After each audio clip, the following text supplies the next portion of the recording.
Hello everyone, আসসালামু আলাইকুম। সবাই কেমন আছেন? আমি ভালো আছি। আজকে আমি রান্না করব টোনা মাছ দিয়ে লাউ শাকের রেসিপি। সর্বপ্রথমে আমি মাছগুলোকে ভেজে নিই।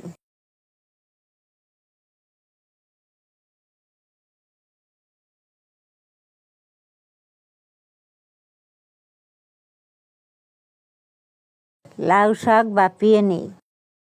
প্যানে তেল দিয়ে দিই। তেল গরম হয়ে গেলে পেঁয়াজ কুচি রসুন কুচি দিয়ে দিই।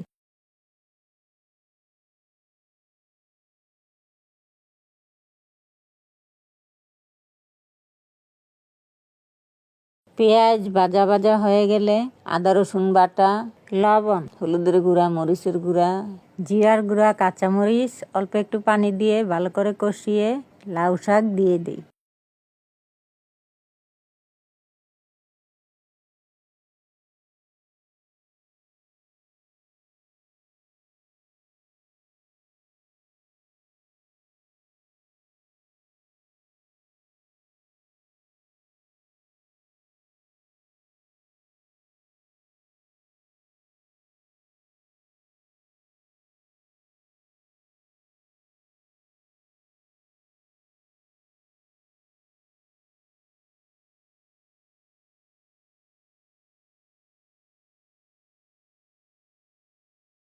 ভালো করে নেড়ে চেড়ে অল্প একটু পানি দিয়ে ঢাকনা দিয়ে ঢেকে দিই।